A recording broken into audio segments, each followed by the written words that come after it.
অনেকেই আমাকে প্রশ্ন করেন যে ভাই স্টুডেন্ট ভিসায় নতুন যে রুল চেঞ্জ হয়েছে এটা সম্পর্কে একটু বলার জন্য।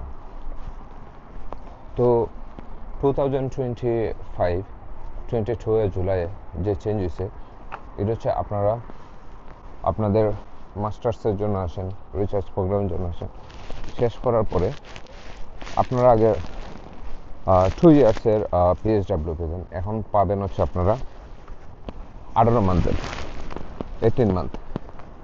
তো আর একটা বিগ চেঞ্জ হলো, আপনারা আগে 5 ইয়ার্স ওয়ার্ক পারমিটে যাওয়ার পরে 5 ইয়ার্সের মধ্যে আপনারা আইএলআর পাইবেন, কিন্তু এখন এটা করছে 10 ইয়ার্স, মানে 10 ইয়ার্স পরে আপনারা আইএলআর পাবেন। এখন হচ্ছে মূল বিষয় এটা না, মূল বিষয় হচ্ছে 10 ইয়ার্স আপনি কি এখন আপনার ওয়ার্ক পারমিট নিয়ে থাকতে পারবেন কি না। এটা আসলে খুবই ডিফিকাল্ট এবং হচ্ছে খুবই হার্ড। কেননা আপনার দেখেন 1 ইয়ার্স আপনার মাস্টার্স, 18 মান্থ আপনার পিএইচডাব্লিউ, কিংবা 1 ইয়ার শেষে আপনি ওয়ার্ক পারমিটে যাবেন।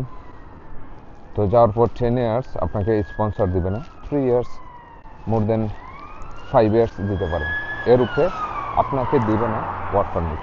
তো 3 ইয়ার্স হলে 3 3 নয়, ওকে, মানে 4টা আপনার ওয়ার্ক পারমিট লাগবে মাস্ট। এখন যদি এক্সটেন্ড করাইতে পারেন একই কোম্পানি থেকে, তারপরে 3 4টা লাগবে, ঠিক আছে। তো আপনি একটা জিনিস দেখবেন যে এইসব রিকোয়ারমেন্ট আপনি কি ফুলফিল করতে পারবেন কিনা। যদি ফুলফিল করতে পারেন তাহলে আপনি অবশ্যই আসতে পারেন।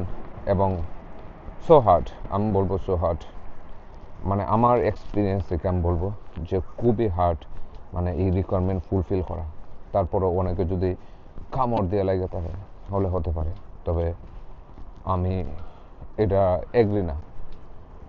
হয়তো এখনও করতে পারেন আপনি মাস্টার্স, পরে পিএইচডাব্লিউ শেষে আপনি পিএইচডির জন্য ইউএসএ, কানাডা, বিভিন্ন কান্ট্রিতে ট্রাই করতে পারেন। যদি ফ্রি স্কলারশিপ পেয়ে থাকেন তাহলে আপনাদের একটু সহজ।